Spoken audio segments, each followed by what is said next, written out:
Saan? Sa bangkong matibay. Ano po yon? Ang Bangko Pilipino na ngayon ay sarado na. Pero mula nung 8 years old ako, nakuha ko na po yung habit na yon na pag-iipon. So kung sino dito ang merong mga anak, tandaan, importanteng ituro sa ating mga anak ang habit ng pag-iipon. Kaya nadala ko po yon hanggang pagtanda ko. Kaya nung naging beauty queen ako at nagtrabaho ako sa showbiz, actually, hindi pa lang sa showbiz eh. Pagka-graduate ko sa physical therapy sa UST, una naging trabaho ko ay gym instructor. 2,000 naman lang ang sweldo ko noon kasi part-time lang ako. So, ang budget ko noon, para sa lunch, 40 pesos. Noong 1999 pa yon.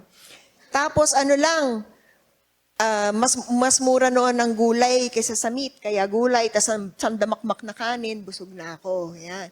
Tapos talagang masino pa ako noon kasi para lang makapag-ipon ako ng 5 piso, maglalakad ako mula Evergotesco Mall, 1 kilometro hanggang makarating dun sa gym na pinagtatrabuhan ko. Anyway, naka-rubber shoes naman ako doon.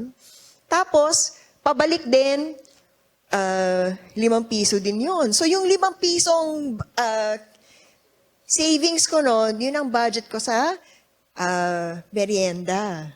Yan, either turon o lumpia. Yan, na nilalakaw dun sa may gym namin.